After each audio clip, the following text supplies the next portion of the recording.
So, update 9 a.m.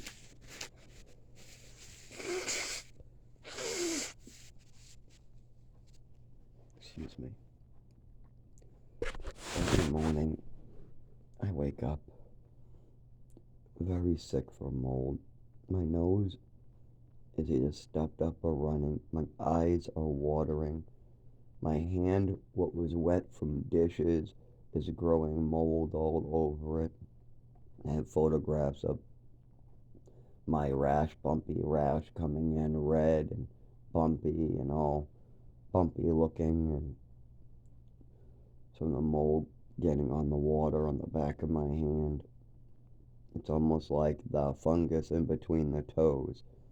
You know, the fungus is athlete's foot in between the toes. It gets really bumpy, red, itchy. Well, if you get your hand or arm, or you come out of the shower and you don't dry your hair, the mold tries to get your scalp, your hand, your arms, any skin that's still wet. If you get out of the shower and you don't wet under your nuts or your butt crack, anywhere. But the most common is the hands, because you wash dishes and we don't have much for unhairy dish rags. Most of our dish rags have gone in the laundry with other clothing. I told my roommate not to do that with my dish rags. I clean mine by hand, single, so no cat hair gets on it, because if you put it in the laundry with clothing, cat hair gets on the dish rags, and then you can never get all of it off. And then if you try to do it on your face, or you try to put it on your hands, then you're cooking food with your hands covered with cat hair and hair. But he didn't listen. So with the once a month, when he actually cleaned the poop off of the laundry, when I was working, once a month is all he did. He would take all the rags in the house, including mine, all the towels, and that's pretty much what he used to clean once a month. He would clean his towels and the dish rags and put like one pair of jeans in. I'm like, David, your poopy clothing is what needs to be done. Leave the towels to me, because you screw up the dish rags too by doing it like this, because then your pants are covered in hair. Yeah, but I want these hairy pants. Well, how about your poopy pants? Why don't you get your poopy pants all washed up and get those done, and leave the towels to me to do by themselves, because I don't want any hairy dress shirts or hairy pants that have hair all over them getting thrown in with the towels and dish rags. But he doesn't listen. So right now we have toilet paper, um, and we got some towels that I used about 100 sticky sheets to get the hair off after they came out of the laundry from David. Now, we tried to save the towels for my showers, because David doesn't like to take any showers, and now he's saying it's because he doesn't have a shower chair. It's always one excuse. First, it's because of Raymond. Then it's because he doesn't have a shower chair. Then it's because he doesn't have a shower pole. But he does have a pole. Oh, I forgot I have a pole. Well, and then he can't think of any more. He has a shower chair, a shower pole. Raymond is gone. Everything is good for him now, right? He has clean towels, towels on the floor, clean clothes that I clean for him. He has a shower chair, shower pole. I set the water for him, and I'm willing to help him in and out of the shower as well. So why should this man be walking around with poop on his skin, stinking like a goddamn dumpster all the time for weeks on end, trying to sleep next to me as I get sick from the goddamn smell? There is no reason. But if he has a rep payee and a worker who would work with the person who's living with him, he gets better. But see, Mark Harrington moved him up here because he lost an apartment in Lowell. In Lowell, he had a house cleaner. He had a house nurse that would come in every day. He had me as a social worker who would be willing to talk to his doctors and pick up his medications, house clean some more, clean the bed, the bathroom, things that the house cleaner didn't do. Wendy would only do dishes, Well, I did the bathroom, the bedding, the carpet, and the closet, and the kitchen floor, and the stove. I did all the stuff for David. Wendy, who was getting paid by the state of Massachusetts, came in to do dishes. Talk to him, leave. I should have been getting paid as a HMA a long time ago. But here's the thing. I have a lot of things going for me, but I'm not allowed to do anything with them, thanks to my father and mother. So now I'm going to get killed. I'm going to die either of my seizures, of exposure, of falling and having a car run me over, like my head almost got popped like a blueberry last time. And I'm also going to die from the fact that I'm not allowed to work. I'm not allowed to use a shelter. I'm not allowed to have any medical care I need. Like if I need a hernia surgery, just forget it. I will never get the hernia surgery. I can walk into an emergency room telling them that I need hernia surgery, and they will be releasing me in an hour saying nothing is necessary. Meanwhile, I bring Raymond Christian III in for hernia surgery. Look at having the same problem. His guts are hanging over, and they'll give it to him within 24 hours. My buddy Scott, he has the same symptoms, same problem. He went into the emergency room, same x-rays, same everything as me. He has to wear a hernia belt. He schedules hernia surgery, misses it, they reschedule it. Under a year, he's getting his surgery. Okay, he gets hernia surgery. How about me? I walk in, I tell them I need hernia surgery. They tell me to see a GI specialist. I show them my guts, I show them my kidney. Nothing. Why would that be, Zach? Why would you be treated so much differently than everybody else who is complaining of the same symptoms? Why would the doctors treat you so much differently? Well, because they have 15 years of bullshit. I was being brainwashed into believing and repeating what my mother told me. And my father is still also repeating what my mother told him.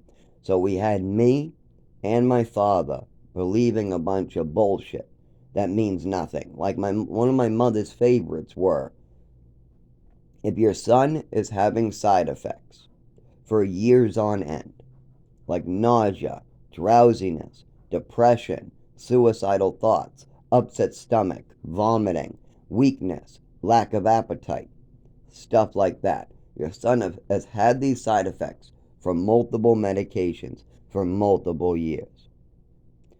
People ask, have you looked at the side effect list of the medications? You want to know what my mother told me and my father to do about that when other people told us to look at the side effect list that came with the medications my mother was having me take at age 5, at age 6, at age 7? Like, for instance, I grew up in an orphanage called St. Anne's. Oh, here's a little thing, too. I grew up in an orphanage called St. Anne's on the orphan floor, full of orphans, all age 3, 4, 5. I grew up with all these other orphans. When I was about 17, I think almost 18 years old, or almost an adult, well, young adult, almost a young adult, my father dropped me off at the same orphanage to spend a month because he had a vacation he had to have. How ridiculous is that? He wants me to spend a month as an almost adult in the orphanage I lived in during my childhood. That is so fucked up to do to your orphan son. You adopted your orphan son. Your wife is going nuts. She's drinking too much. She's pilling too much. She's getting drunk on it. She can't wait till the next vacation to get drunk on. And you decide that you're going to put your son through hell because you want a vacation. So you're going to put your son's mental health at risk because you want to do something. Now, you might be thinking, well, he couldn't maybe pay for you to go on vacation. I don't want to go on vacation. I could have been left in the house with food money and everything would have been fine. But see, my father believes in my mother's fantasies. Like, Zach is going to burn down the house because he tried to burn down the house at age 5. That was my mother's fantasy. What really happened? I did exactly what my nephew Javier did at 5 years old. I was 5 years old. They lit a candle. I said, "Ooh, glowy thingy." I took the book of matches from the counter. I lit it to see the glowy thingy. Oh, no glowy thingy. And then I left the book of matches there and forgot about them. They were empty. That's it. There was no other thought processes there. It was just book of matches are there. Ooh, glowy thingy. But they don't have a word for, yeah, they do actually. It's called being a kid. It's called being a kid. I was 5 years old. I was a stupid kid. That's what they call it. They call it being a stupid kid. I had no idea what I was doing because I was five. And just like my nephew said, when my sister-in-law and me asked my nephew why he brought a lighter to school and why he was playing with lighters at school, you know what he answered? I don't know. You know what I answered when my mother asked me why there was a pile of used matches on the floor in a pile? Now, no burnt material, no burnt carpet, no burnt walls in the closet, no burnt. If I was really trying to burn down the house, wouldn't you think there would be a burnt jacket in that closet or a burnt wall? But no, no, I wasn't trying to burn anything. I just wanted to see the glowy match. I just wanted to see the glowy thing. I was five. My nephew said the same thing. He brought it to school because he thought it was cool. But he said, I don't know, I don't know, I don't know. That was his original response, was I don't know. Now, if I did what my mother did and tried to convince my nephew that he was trying to burn down the school, because he could have burned down the school. So by bringing a lighter to school, you're trying to burn down the school. If I try to use that confusing logic with a 5-year-old, he would have called me crazy, and his mother would have known that that wasn't true. But instead, my mother does it to me. I'm a little orphan boy they just got. So my father's like all questioning everything, and my mother's already got me on every med. When I was in St. Anne's, the year that I was in St. Anne's, I was on one med for ADHD. And then 12 months later, after meeting a Patricia Newell, my adopted mother, I was on 5 meds. So I went from one med in the orphanage to 5 meds with an adopted mother. She just fucking kept on saying these words. I want more medications for my son. My son needs more medication. This kid needs more medication. He tried to burn down my house. He's running around. He's out to get me. He's writing his names on things because he wants out to get me. He has attachment disorder. He has depression. I can see him all tired during his adoption. He has this and this and this and this, and I'm only 5 years old. So I can't, I don't even know what's going on. So the doctors go along with my mother because she's saying, I'm a nurse. I know this kid needs medicine. I used to be a nurse. I know these kids need medicine. I used to be a nurse. I know this kid needs medicine. And so they're drugging me silly. I get an overdose because my mother slips me meds I'm not prescribed so that she doesn't have to watch Batman Mr. Freeze. She used to do this at times. When I was young and in Westford, my mother drugged me during my adoption. She drugged me when she wanted to change the channel on the TV. She drugged me during Halloween because she didn't want me going out. And all these druggings I'm talking about is my mother taking pills from her own medicine cabinet that I'm not prescribed with the purpose of making me sick in some way. Either super drowsy, knocked out so I can't walk, I can't function, or so sick, vomiting, and pale that I can't go out. That was my mother's trick to get her way. When nobody would let my mother get her way when it came to my body. Like if I was allowed to go trick-or-treating with my body. I'm allowed to put on a costume with my body.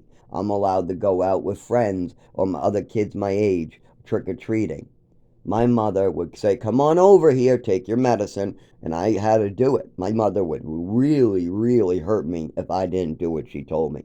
She would take a ruler, smack me around, pick up a shoe, throw it at my head, give me a backhand with the back of her hand, give me another backhand in the car when nobody's looking, slap me silly until I got out of the car, just slap me at every red light. She got really like that, and that's not even the part that scares me. The part that scares me, if she would start fooling around with medicine, against doctor's orders. Like one time, she didn't like what I was saying, so she gave me the full bottle of Epicac. And we're talking about Epicac syrup that I have a picture of. It's really only about an 8-ounce bottle, and she filled up an 8-ounce Dixie cup to about, I would say about the 7-ounce line, but it could be the 6-ounce line. But we're talking about an 8-ounce bottle of Epicac just being dumped into a Dixie cup. That's it. She just emptied the bottle of whatever's left in it. I don't know if it was a fresh bottle or what. It was a really small bottle to begin with.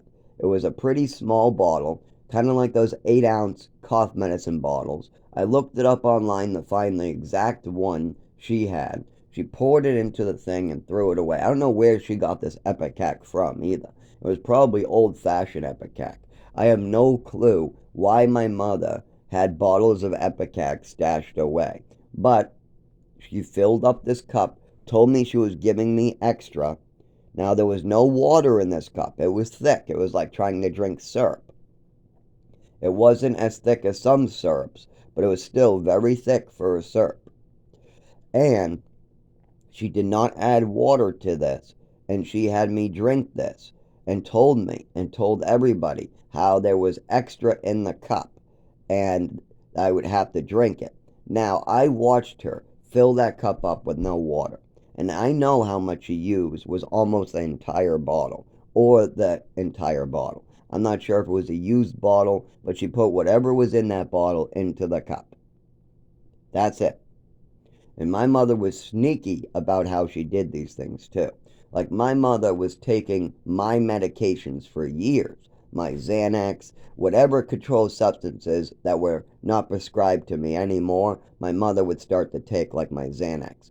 She got caught taking the Vicodin I needed because she had me on so many drugs. My mother wanted me on so many drugs from the doctor that I was being found in the kitchen on the ground, shaking in pain from a migraine, and it was causing me to shake and scream, I'm in pain, I'm in pain, I can't get up off the floor, I can't get up off the floor, I can't get up off the floor, because my legs don't want to work when I'm in pain, I don't know, there's something wrong, and then I get up off the floor, but I want to go back down, I can't walk like this, they're getting all these problems. So I'm brought to the emergency room. They first give me, I guess, like some Tylenol, but I can still feel extreme pain, and I just can't take it. I can't even talk right. I can't even talk right when I'm in this much pain. And remember, I have a neurological disorder as well, but I'm on Xanax and a mixture of meds at this point. They're going off and on this med and that med and this med and that med and this med and that med and this. So there's a mixture of meds, some making my seizures worse, some making them better, and nobody's treating me for my movements or my falls or when my arm is shaking or when I have a full body spasm or nothing. Like one time at Crossroads, I was sitting in the couch and my whole body spasmed out of control. I yawned, and you see this at times. I'll yawn, I'll be done yawning, and all of a sudden, my whole body just looks like it's shaking in the thing, and I can't control it. They asked me, what the fuck was that? I said, I don't know. This stuff just happens at times. Just like how my leg bounces by itself. That's why I do that. I send the signal in my back to my legs, and they just twitch and shake. And that used to be a thing I could do during childhood to make sure that my back didn't have this electricity going through it into all my limbs. I could send it to my legs. I can't send it to my legs after 25 years of this. So we have that killing me. We have my mother killing me. I'm not going to finish that story because I got more important things. That's past. Just know my mother fucked with my health, screwed up my body, and my father let it continue and continue and continue till the point where she was dying of liver failure because of all the popped pills and all the drinking. Even when she was in the hospital for 30 days with liver failure, she's on the liver transplant list. Only 20% of her liver works. She's thinking about alcohol for every day. Every day for 30 days, my mother's going in her head, I want to drink. I want alcohol. I want to drink. How do I know this? Because I'm an addiction specialist. I took classes and I graduated, and they gave me a piece of paper that makes me an addiction specialist. If you want to drive me the Taunton TSS, we can get that copy because I stayed sober for a year after taking those classes. They'll give me another copy. And that's it. I just have to prove I'm sober, and I am. But then again, if I get my father to drive me down there, he'll fuck it all up. I'll walk into the building with my father. They'll ask me the question, "Are you sober?" And he'll go, "We don't know about that." And they'll say, "Then we can't give you your past paperwork." I'll be like, "Dad, fuck off. Fuck off. I need my degrees. This is my degree we're talking about. This is a year's worth of classes I took to become an addiction specialist. And I could be taking more classes, but the one thing is that my father will continue just making up stories about me. If people ask, "Is your son sober?" the answer is yes. Oh, yes, he's been sober for 3 years with a total of 4 years before that. He had a 6 month relapse because he had massive infections. COVID was here. He was working 60 hours, running a whole town by himself. He was having seizures thanks to me on the side of the road. Yes, you can blame my father and mother for why I woke up bloodied on the side of the road when I was trying to come home one night. I had to crawl for 3 hours, 2 hours just to get to my. Oh, I'm going to cry. That was painful remembering that. I'll tell you that one. So I told my father I was having seizures and I was falling down on the side of the road because I needed oral surgery and I had infections spreading all throughout my body. Now, I've also tried to tell him for over 25 years that I've been having problems moving my body. The teachers try to tell him, and he goes, "Oh, it was cured by ballet." That is one of the ways he tries to avoid responsibility. If you try to tell him your son has had problems moving his body for 25 years and you and your wife have made it worse, you know what my father's response will be? "No, we cured that with ballet. Yeah, we cured that with ballet. We cured that." You cured a nervous system issue that causes seizures and problems with the nervous system. That's called epilepsy. You cured epilepsy with ballet. "No, I cured his coordination issue with ballet." Oh, so he had no other problems moving his body after Wexford. Well, of course he had problems moving his body. Zach was always a twitchy kid. But you just said you cured him. Well, maybe he had problems still. That's what we're talking about here. They got worse. They didn't get better after Westford. They got worse in Texas. The only thing that made it better was the heat. Heat makes it better. If I sit in a 90-degree bedroom at night, I fall asleep like a baby. But if a room is 60, 50 or 60 degrees, I can't even get out of bed to use the fucking bathroom. I have to stay under the covers. When I try to get up out of bed, the cold air will cause me to shake and I can't stand up. So I have to spend hours doing the leg movements and trying to condition myself to the room's 60-degree room before I can hit the bathroom, and even then I fall. Now I have to die. It's been 25 years. I'm age 32. I'm still not receiving any medical care. I still have no paperwork on my actual disabilities. I only have my mother's fantasies, what are based upon fantasies, so they're no good. But the doctors love just throwing drugs at me because my mother, the diseases that my mother made up, means that all the doctors have to do is throw pills at me. Because my mother went with psychological illnesses that can't be proven or disproven. So that way, my mother could just tell a story and nobody could prove her wrong. Because the illnesses my mother was going on are based on reports of my mother. But my mother would misreport things. Like she would put me on 3 drugs that could cause drowsiness, depression, and suicidal thoughts. Then she would keep on mixing and matching these horrible drugs like Thorazine, Seroquel, lithium, on top of all these other drugs and mix them during the day. 50 milligrams of Seroquel during the day, 600 ml Seroquel at night, mixed with Thorazine and Trazodone, mixed with some Risperidone, Lamictal, and let's throw in some Ritalin in the morning with Wellbutrin. That was an actual day's dose of medicine for me. At one point, at the age of about 14, 15 years old, the doctors had me on this cocktail.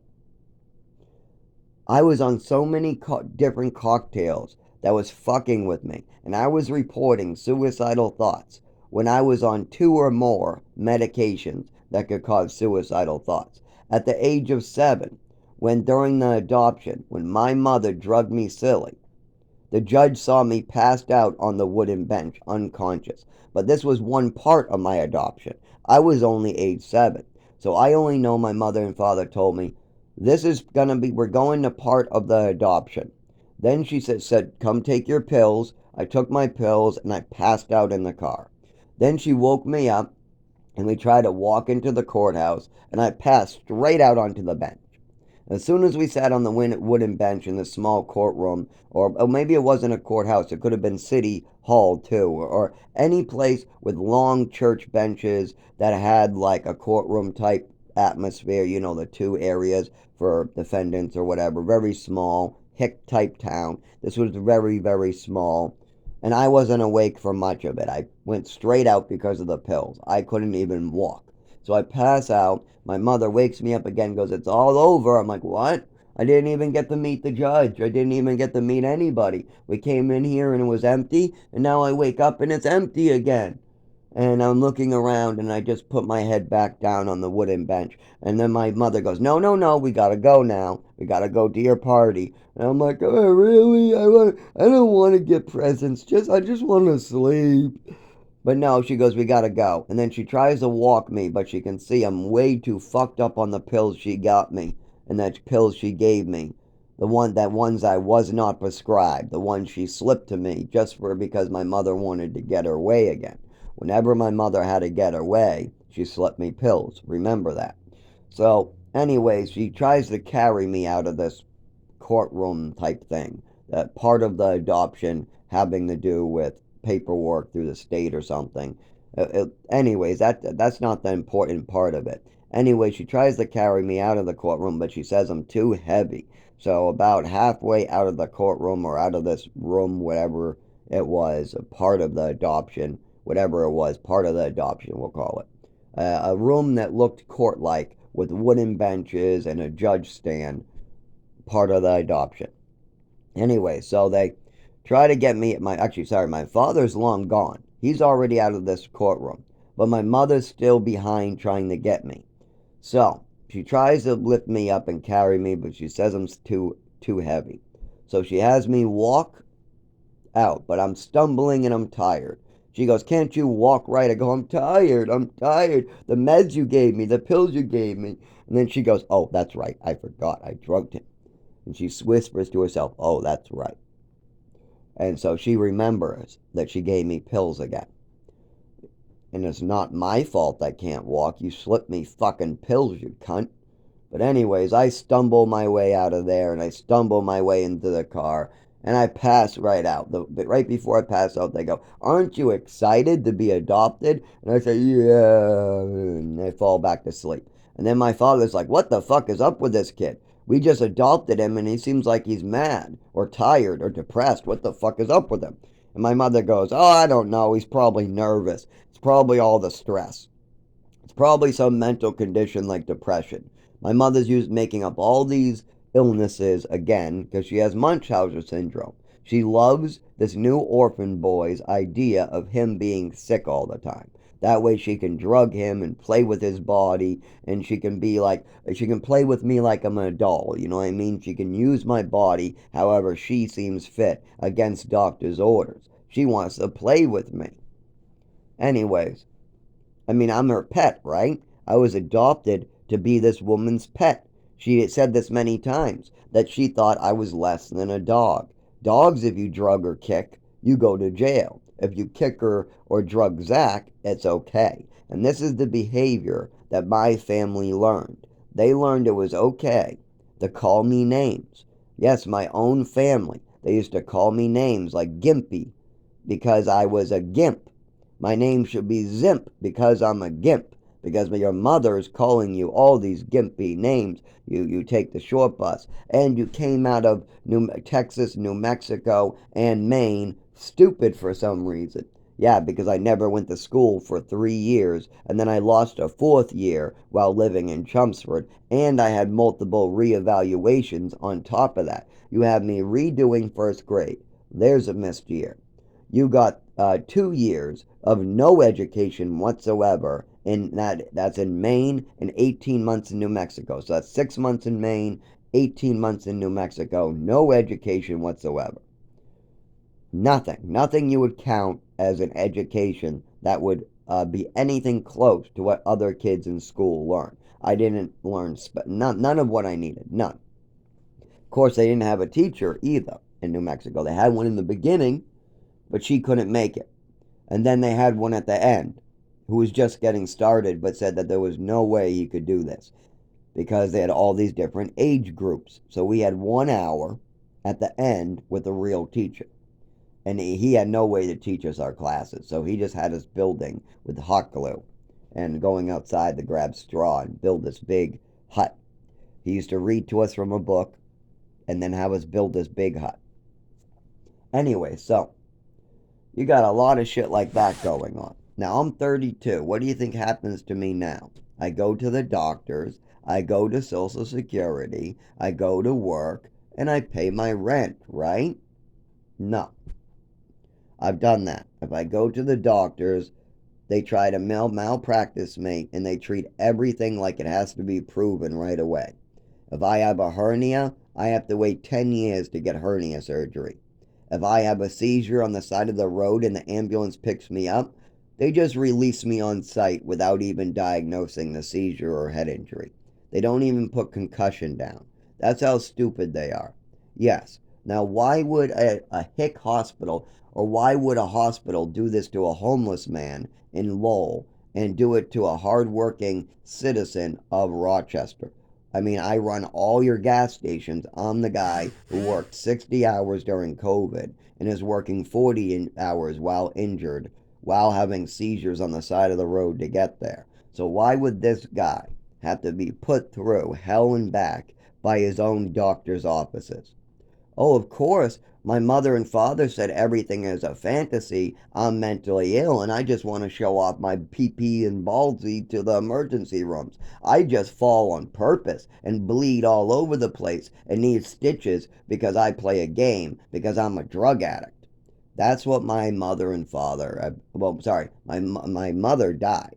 She killed herself, like I was trying to say earlier. She was thinking of alcohol while going through liver failure for 30 days. They let her come home for 1 day to see her family.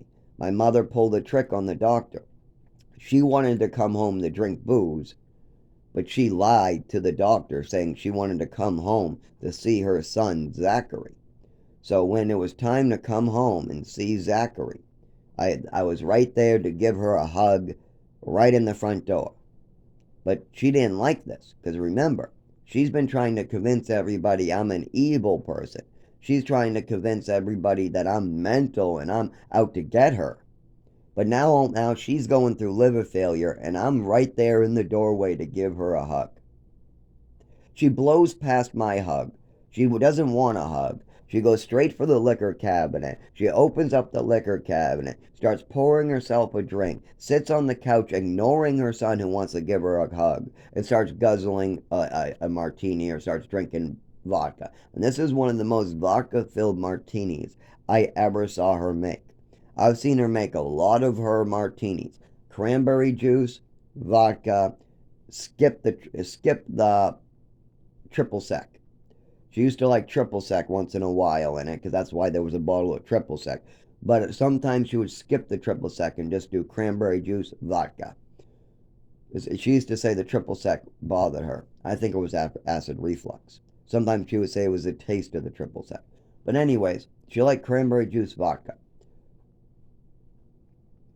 What does she do? She pours almost all vodka with just a hint of, I mean, you could see it. You could see it because I watched her pour this drink. I watched her sit down and blow past me while her liver was failing, while she's on the liver transplant list, while only 20% of her liver is working. She's going to drink vodka. And does my father know she's doing this? Oh, yes, he does. He's letting her do it. Yes, my father's in the kitchen allowing her to do this. Now, how about me? Am I allowing her to do it? Well, I don't get a say. My mother and father said if I ever tell them they're doing something wrong, they're allowed to smack me with a ruler, drug me, and hurt me. They say I have no right. I will never have a right to tell them what to do. Even if they're age 100 and I'm age 50 and they're dying in a hospital or they're elderly and senile, they said I still have no right to tell them what to do or I get smacked around. That was what they said. I have no right to tell my mother and father that they're doing something wrong, even if I know, and even if everybody else knows they're doing something wrong. Now, this was my mother's rhetoric to try to keep me from telling doctors and people what she was doing to me by brainwashing me into believing that I had no right to tell other people when my parents were doing something seriously wrong, like poisoning me or hitting me or smacking me around or lying about me and making up stories about me at the doctor's office. When these things went on and I tried to ask for help, my mother would smack me around, scream at me, try to fuck around with pills in my body, and tell me these words: "You have no right to tell anybody about me doing something wrong. I don't care if you are 50 years old and I'm 100. You still have no right." So when my mother was going through liver failure, only 20% of her liver's working. She has a slight yellow tint to her skin and eyes, only slight. She's on the liver transplant list. The doctors let her come home for one day to hug and be with her son, and she blows past her son to get to the liquor cabinet. Drink. My father's in the kitchen allowing her to drink in this condition. Am I allowed to tell my mother, no, take her liquor away, dump it into the fucking kitchen, and then take her vodka bottle and start dumping it down the drain? Do I have that right as her son, age 19, almost 20? Nope. Even if I turn age 50, my mother's still allowed to hurt me, hit me, drink herself to death. She can pop my pills. She can steal my pills. It doesn't matter. My father even told me that himself. As long as my mother is stealing my pills only one time, then she can do it whenever she wants. And if my mother wants to drink with liver failure, she can do that because she's an adult. And if my mother wants to smack me in another room with a ruler, she can do that because she's an adult. And if my mother wants to act mentally ill and come up with stories at the doctors about you and try to convince you you have illnesses and try to make you ill with pills and drugs, that's perfectly fine because she's an adult and I'm a child, so I have no rights. And she doesn't care if I'm age 50 and she's age 100. She will still smack me if I try to tell her to do something. This was the attitude I grew up in that house. So when my mother was doing this, instead, I walked up to my father. I said, I know it's not my place to say anything, so I need you to go over there and tell her and get her. Sorry, I told him, I need you to go over there and get her to stop drinking right this moment, or I'm going into that liquor cabinet and I'm smashing all the bottles, yours, hers, smashing all of them in the sink. Now I know if I do that, my father will start getting mad. How dare you get rid of our alcohol? How dare you? No, I want you out of my home. How dare you smash our booze? That's the type of I would have got out of my father. So I look over. Does my father handle it? No, he doesn't get rid of the booze in the house. He doesn't go in the closet trying to take the pills out of the closet, all the opiate pills my mother stashed away. He doesn't try to do anything. He just sits there and lets her kill herself and act crazy, and then tries to pretend like I was the issue all these years.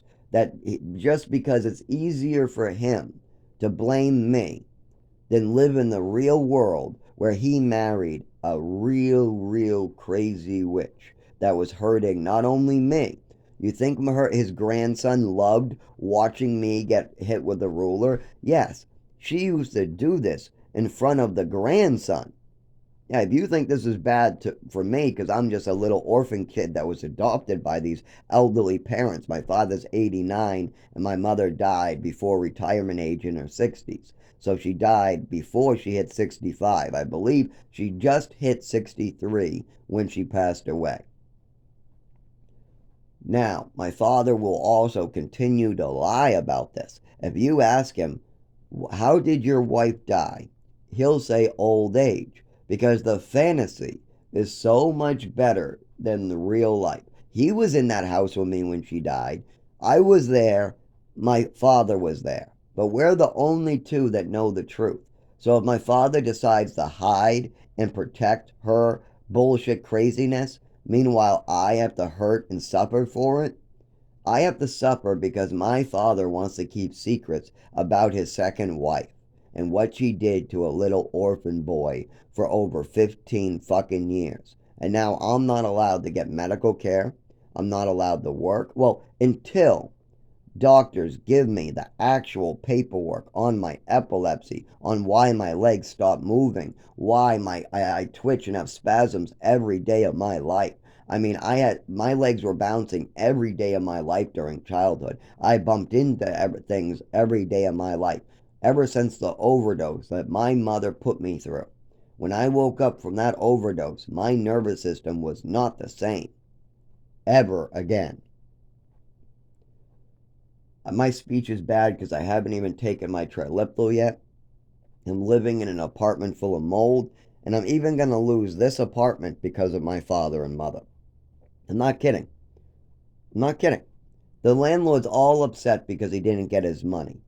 And he came by to kick me on the ground because I'm reporting that there are bed bugs, waterfalls coming in, and waterfalls from the ceiling. And that's given me more time to stay here. But what is the landlord's real problem? He doesn't want to invest any money into this building, and he wants his money. He wants money, and he doesn't want to do his job and spend money. That's simple. The landlord wants us to give him money, but he doesn't want to do his job at all and spend money, because his job as a landlord is to maintain his properties to a livable condition. And he doesn't want to do that. He doesn't want to hire an actual licensed plumber. He doesn't want to hire a window installer. No, he wants to squirt some caulking on there and call it fixed. So, I reported that the window is unfixable by a untrained goon. And what it is, you can see in the videos. I reported mold and bed bugs. He didn't like that, especially that I wasn't giving him any money. So he beat on me. But what was this all started by? All this landlord shit, what started all of it? Oh, I was hurt and out of work 3 years ago. I was hurt and out of work 2 years ago. I was hurt and out of work last year, and the landlord can't make any sense with what the hell is going on with this kid. Well, why isn't this kid on Social Security? Why isn't this kid getting benefits? Why isn't this kid getting medical care? If he has hernia issues, why isn't the hospital giving him surgery? The landlord can't make sense of the kid just must be faking it. No, the doctors just won't treat me because my mother and father made a mess of my medical care. And at 19, they dropped me off at the woods. Actually, at age 20, at age 20, they dropped me off in the woods to live. Now, they said they dropped me off in the shelter, but they knew better. My father knew that a shelter would not take somebody with disabilities that aren't properly documented. And all my father documented was my mother's fantasies. So not my disabilities. He never once listened to me about what I was going through. Instead, he listened to my mother's fantasies. And I said for years, no, no, no, I don't have no attachment disorder bullshit. I'm not out to get my biological mother and trying to get out to get my adopted mother. I am out to get my swimming medal back that she stole